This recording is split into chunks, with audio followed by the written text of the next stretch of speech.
Hey there guys, welcome back to the YouTube channel. So in today's video I'm going to talk to you about overcoming adversity.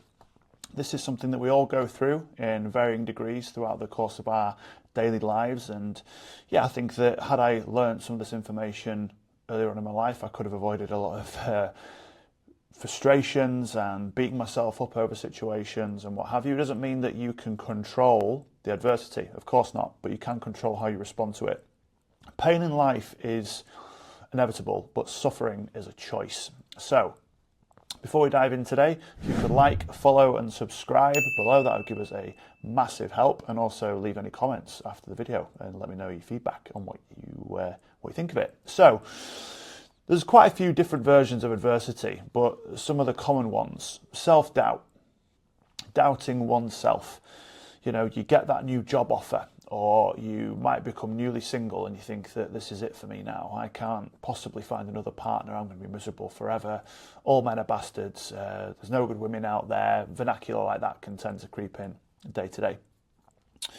It could be that you go through a physical injury, right, or an illness. This is another form of adversity which hits us all at varying different times of our lives, but it's very, very difficult, especially if you're really active and you love going to the gym, or you're a footballer or something like that, and then you get an injury and it means that you're put on the proverbial shelf.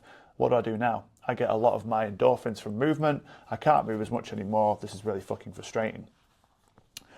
Rejection. This is a son of a bitch. So, you know, when you look at certain challenges that you experience, and you go, right, that's it. This is it for me. This is a finite end to my problem. I'm never going to rectify it. I'm always going to be rejected. And yeah, what's the point? It's a very common response from a lot of people. A lot of people tend to catastrophize their emotions. But I ask you this: if you burst a tyre going down the motorway, would you get out and pop the other three?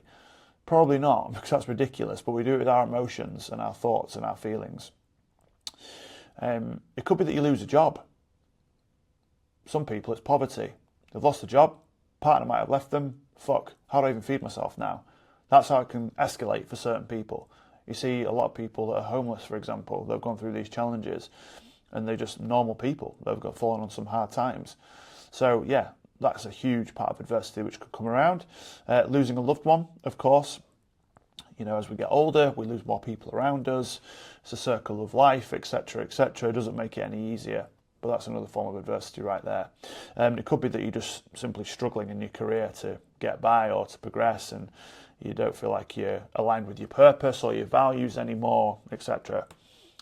So here are some basic steps. Not easy, but they are basic. You know, they are simple, but they're not always easy. However, like any skill, and this is a skill, all this, what we talk about on this channel is a level of skill involved and repetition. And yeah, these 5 steps are what I would recommend you implement.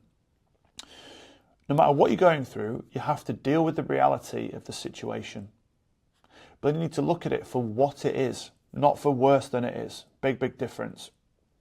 So let's say, for example, you're overweight. The reality is you might need to lose 10 pounds before you feel comfortable in your own skin. Look at it for what it is.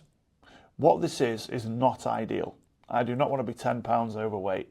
I want to be able to fit into my favourite shirt. I want to be able to be confident when I'm naked with my partner, whatever. But look at it for what it is. But don't look at it for worse than it is. Again, going back to the catastrophizing that I just said before. Oh, I'm a fat loser. I'll never be slim. I'm always going to be this way. Woe is me. It's not possible to change. Don't do that to yourself. Then you have to look at it for better than it is. I want to be fit and healthy. Don't always focus on the negative. I don't want to be fat. I don't want to be miserable. Go, I want to be healthy. I want to be confident. I want to have great sex with my partner, etc. I want to be able to be fit enough to run around with my kids and not be out of breath. Because when you focus on what you don't want, you get more of it. It's known as the reticular activating system. If I said to you all, don't think of a pink elephant, you're just going to start thinking of a pink elephant. No, stop thinking of a pink elephant. Oh, I can't stop thinking of a pink elephant. It's a huge issue. Now, number 2, make peace with what has happened.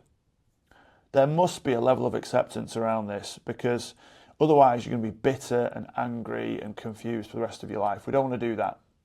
So make peace with what has happened.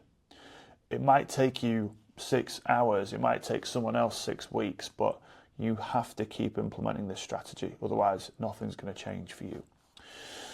Number 3, reflect on what has happened and what lessons you can take from it. When I went through a difficult breakup, it was, oh, she's a bitch anyway, and she never loved me, and all this nonsense. On reflection, there was loads of things I wasn't doing in the relationship. There's no wonder that she ended it. And it took that level of introspection to say, I wasn't doing good enough. I wasn't holding up my end of the bargain when it came to that relationship.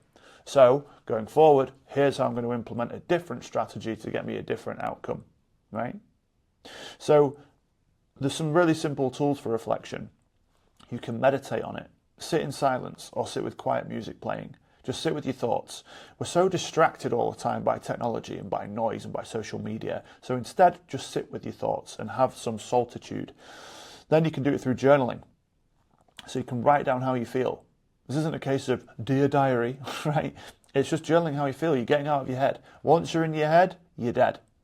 So get those thoughts and those emotions out of your head, onto some paper, into your notes section, into a private WhatsApp channel, whatever, but get it out of your head. And then another one is obviously sharing it with someone that you feel comfortable with to do so. It might be sharing it in a community, it could be sharing it with a loved one or a coach.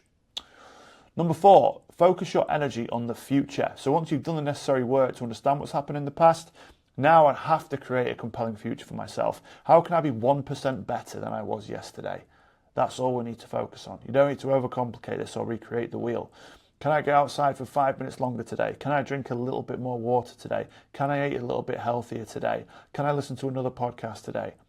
In 6 months to a year, if you keep repeating that, you're going to be unrecognizable. But give yourself that grace period. It's not going to happen overnight. And the last one, just fucking refuse to give up. It's never been easier to win in anything than it is in this day and age, because people just quit. As soon as it gets tough, that's it. Backs against the wall, experience a bit of adversity, a few bumps in the road, fuck it, what's the point? I'm useless, this isn't going to work. You can carry on sitting in your dirty pants and your dirty nappy, complaining about it if you want, or you can say, fuck that, I'm not giving up on this. Why do I want to give up on this? I've dedicated my life to this. Right? I see it with people that leave careers that have been in for 20 years and they give a new business a try and give up after 3 months. Oh, I didn't get that many clients. Boo fucking who? Go out and do the work. Put the effort in. I am compassionate, I'm empathetic, I'm understanding. But to a point, it gets to an area where you have to just put the work in and back yourself. Or quit and live with regret for the rest of your life. The choice is yours. So, I'm going to finish on a quote here. Every adversity, every failure, every heartache carries with it in the seed of an equal or greater benefit. Meaning that, yeah, it's tough now, but if you get out on the other side, fuck me, it could just change your life. So, hit the follow button, subscribe, like, comment, does the channel a massive favour, and I'll see you next time.